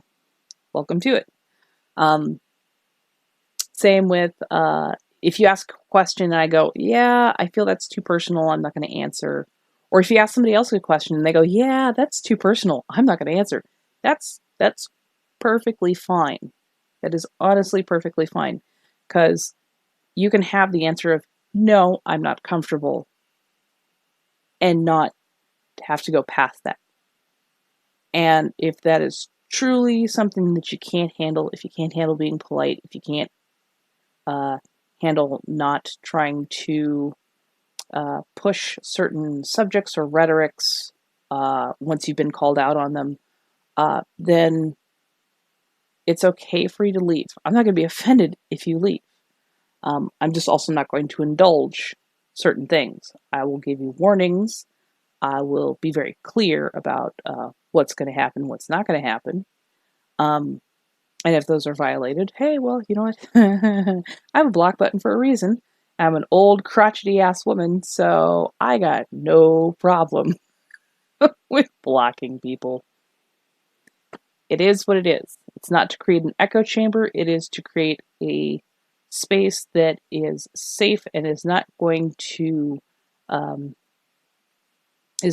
allow people who have already been targeted for violence to be targeted more.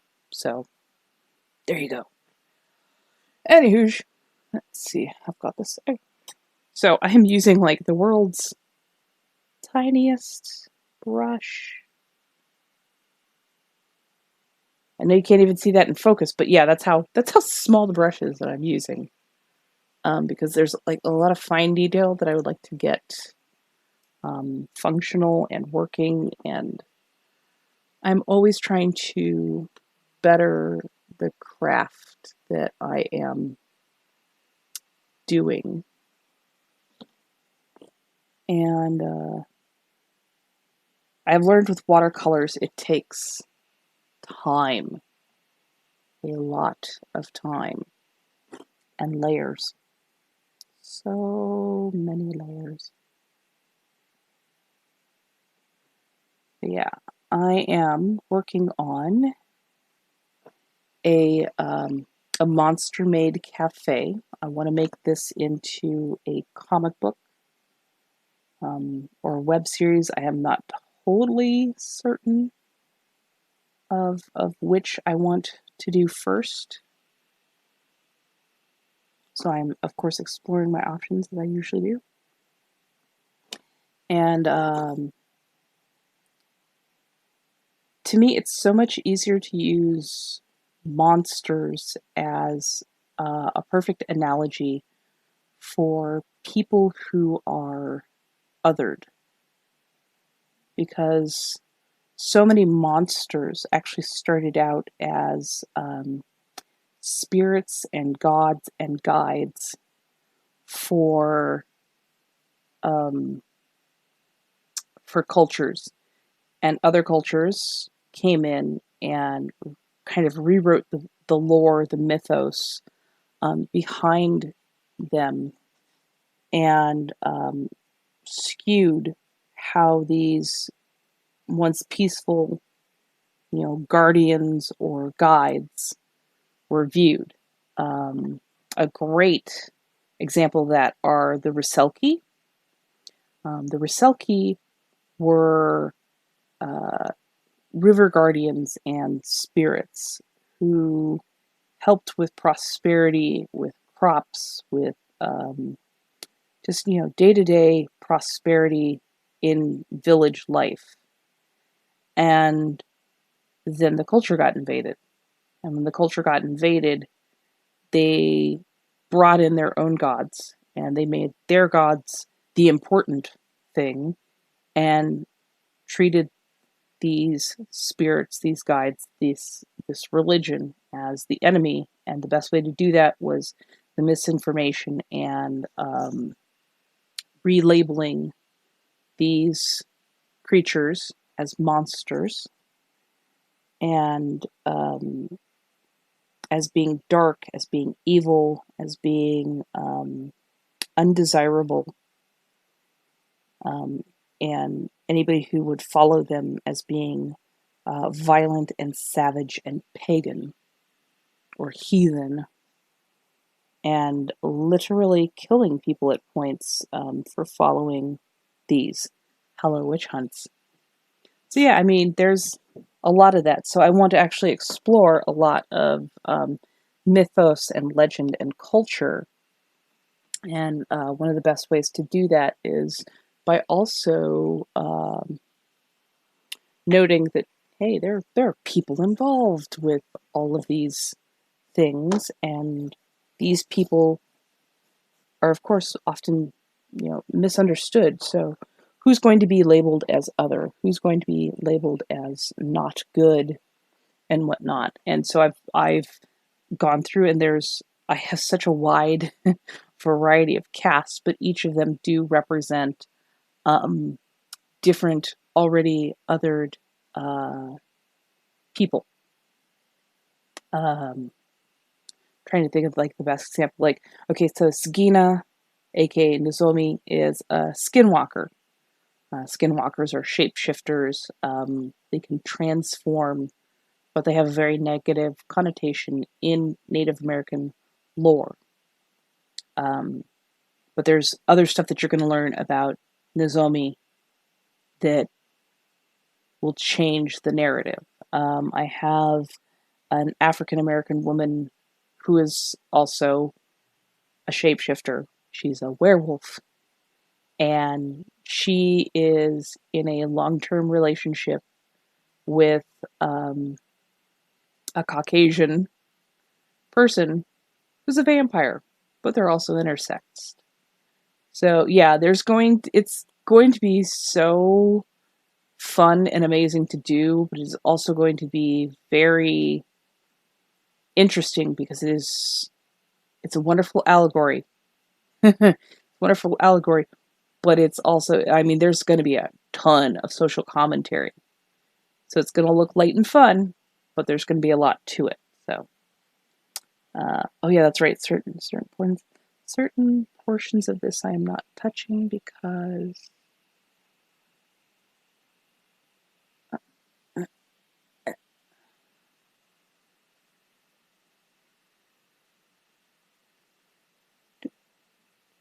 sorry, I found a soy sauce bottle is like the easiest way to control how much water I put into my palettes or into my pans.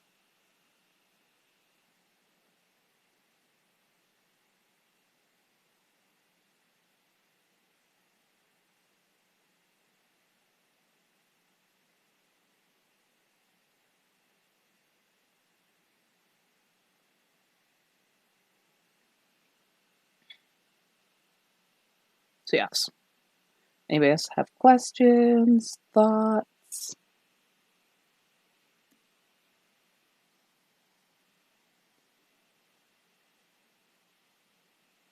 I think I need a little bit of brown. Oh, a little bit of red.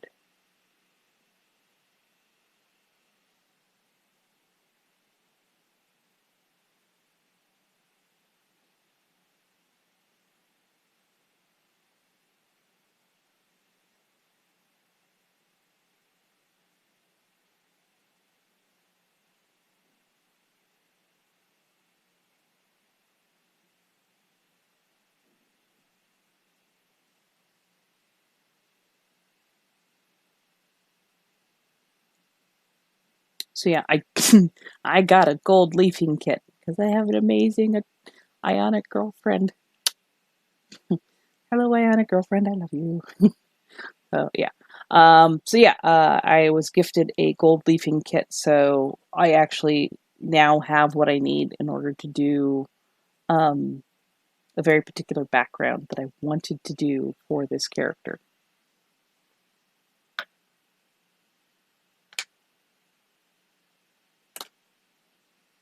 Okay.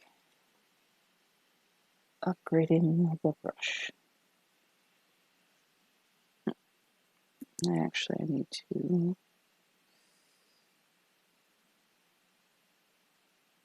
add just a touch.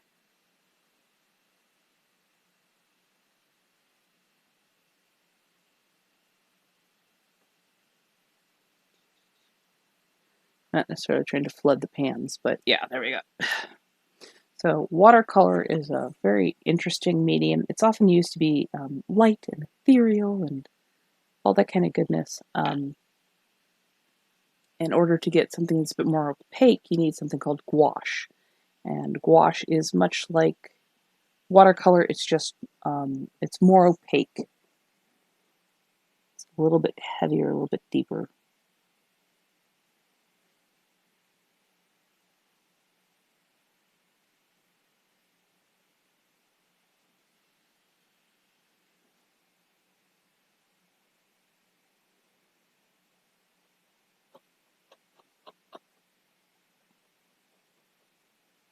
And I like having, I'm going for a particular look. At first I was very much trying to gently mimic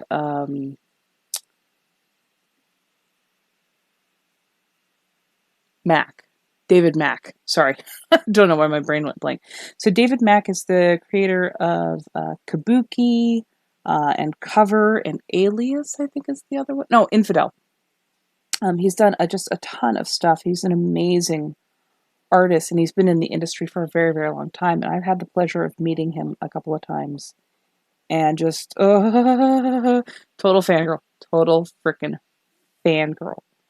But he is an amazing artist. So, um, yeah, I've done some artwork that was similar, intact, but still had very much my own feel to it.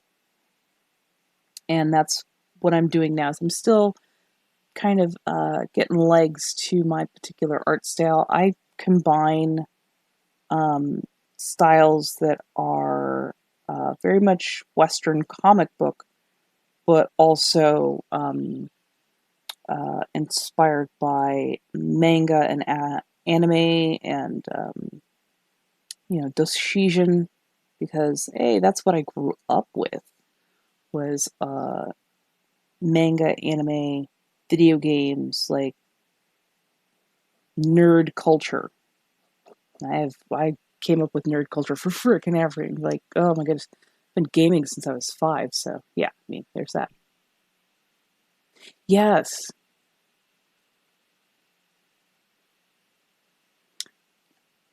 nail on the frickin' head. That is exactly it. That is exactly it.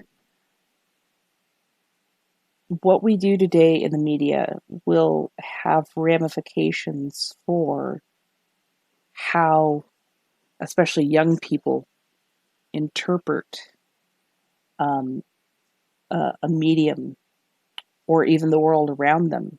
It influences them.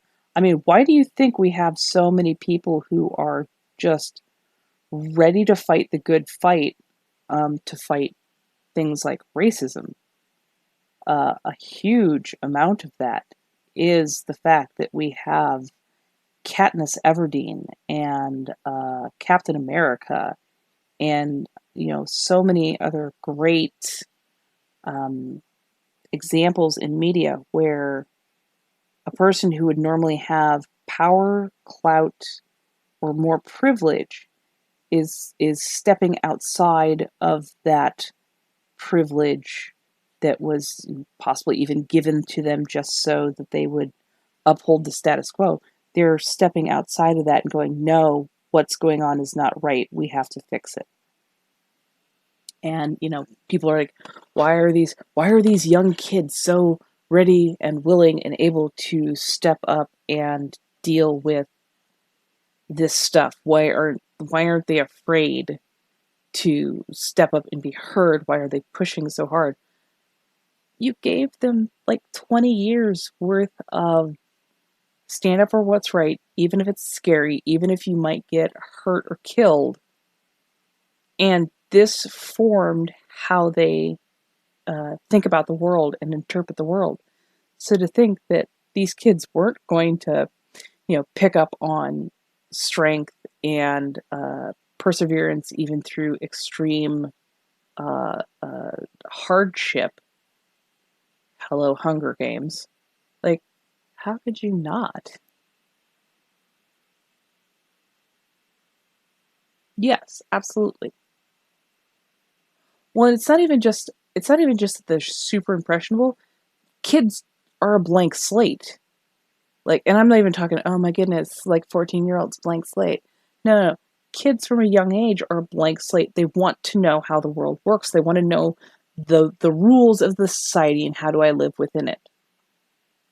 And when those rules are given to them in the form of media and they see adults in real life backing up those particular values, they go, oh, okay, this is a rule.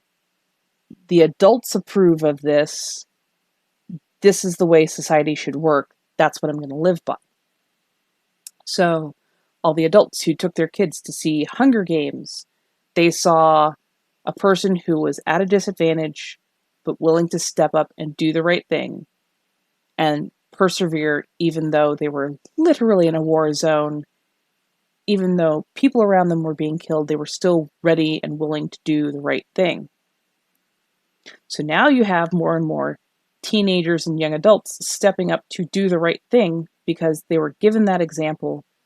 The adults around them approved of that example, and they saw that that was the right thing to do. So that's formed up here, and they're ready to go through with it. It's why so many boomers don't seem to understand why these kids, they want to be everything, and they want to identify as an attack helicopter. It's like, no, no, boomer, no, no. It's not that they want to, it's that they know that they can be more, and that the very narrow, tiny ass boxes that are super uncomfortable and that you're trying to push on them, they don't have to adhere to those anymore. They can be more. Um, Not to be morbid, but boomer, you're going to be dead. I've got to live with myself for the rest of my life. That means I have to think for myself because, hey, that's what you've been teaching me. I have to think for myself and create my own way, and that's exactly what I'm going to do. So you can't get mad at a kid for growing up into an adult and deciding, hey, I'm going to create my own way. I'm going to do better than my parents, because honestly, that's what we're told. Do better than I did. Like, fine, we're going to do better than our parents, and part of that is creating their own identity, creating their own labels, understanding their diversity, and learning to embrace that. I think that's something that just boggles the minds of certain things, like, because these kids, these adults, so many more of them are not just bending to status quo. They're making their own way. They're seeing diversity and they are okay with the differences, which is, I guess, something unheard of in the generations past. I mean, I sort of understand why, but at the same point in time, I'm not mad. I don't understand everything that people who are like under the age of 25 do, but a lot of times I'm like, you know what? It's not for me. I'm going to sit, I'm going to learn, I'm going to listen and see what they're going on about. And if they really truly need correction, then I'll step in. Then I'll say something. But if it's just a matter of, yeah, we're just going to do, just a second. Yes. Yeah. Okay. Okay. Sorry about that. Had to answer a question real quick. So, how's everybody doing out in, in the internet's lands?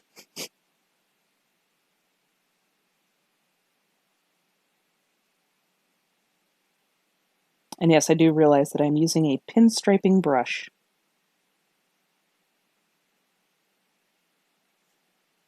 for reasons.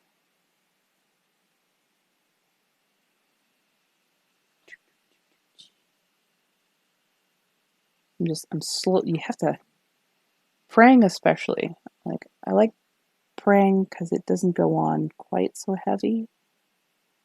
Same point in time. Boy, do you have to layer it in. But I'm okay with that. So, how's everybody doing? What's going on? What time is it actually? Oh, wow. Huh. Did not know I've been on for quite that long, but I'm okay with that.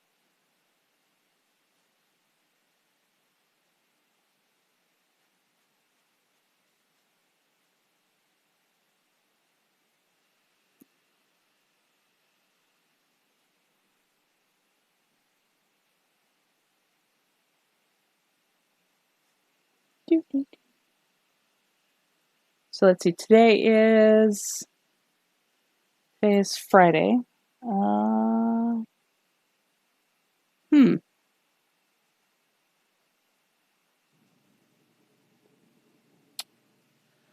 I will. I don't know if I'll be on tomorrow, but I may try to be on Sunday.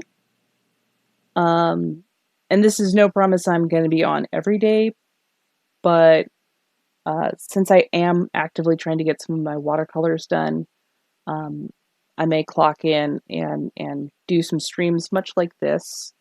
And we'll sit and we'll talk. I'll see if I can get like some of my music services up and running. It just my computer is old. My laptop is old. I have literally busted several buttons in half now. Um, the everything needs a bit more processing, and it's old. It's not being able to keep up with a lot of the newer programs coming up. So hence, if you see up here, there's a little. I'm sorry, I should point this direction or this direction. They're all whatever's. Anyways, so up in the corner, right above my fingertip, you will see that I have a donation goal going. I know it seems like huge and impossible, but honestly, if people can donate a little bit here and there, that would be absolutely amazing, absolutely wonderful. And I'm building, like, going to build from scratch a computer. Hence the reason it's only 1,000, because I think I can actually build a very good computer for that. I've got all my other equipment. I've got my cameras and lights and all that kind of good stuff. I just literally need to get um, all the pieces to build the tower and screens and like maybe one or two programs, and I'm going forward from there because I want to be able to bring. I want to have a functional computer, firstly, um, but also I want to be able to bring good quality content without this poor little thing overheating and dying, or just being super chunky and slow because that's what it is. I love it, but yeah, it has issues. Anyway, so yeah, if you feel it within yourself to donate, by all means, if you're on my Twitch stream or you're on one of my other streams that will allow you to donate, um, please do not hesitate to do so because that would be awesome and amazing, and you'd be contributing to more great content and interesting discussions and the like. And if you cannot afford to donate, that is also okay. You do not need to feel pressured to donate or subscribe or anything like that. If you have the means, awesome. If you don't, it's okay, honestly. Um, I am finding ways to make things work, and I will make things work as long as I can. So yes. Anyways, I should probably sign off because I do have a few things that I need to get done. Um, some of it being watercolor and some of it being otherwise. I know I didn't get super much done in front of the camera, but we had a really great discussion going on, so I just couldn't stop that. But again, I will try to be on Sunday. See if we can get some more good talk in there. Work a bit more on the paintings or show you what I've done in the next day or so. But yes, thank you all so very much for showing up. You honestly mean a lot to me, even if we're having difficult conversations or conversations about sensitive subjects. It really means so freaking much to me that you guys are here. But yeah, I will do my best to stay safe. Please stay safe. Treat each other kindly. Do your best to be kind. And if you can't be kind, do your best to walk away. And if you can't walk away, handle what's in front of you. So be good. Try and have at least a decent day. And if you do need to talk to me, if you need just to vent or speak on a subject, or you want more information or want to start a conversation, whatever, feel free to whisper me. It's totally okay to DM me, to whisper me, to come in and ask me questions in private. And I might address them to the crowd, or I may just speak with you directly. Or if you're having just a bad day and you just need to vent, come on over. This is what I'm here for. This is why I'm doing it. I am here for education. I am here for building a community, and I appreciate all of you. So thank you, thank you, thank you. Have a good one, guys. Later.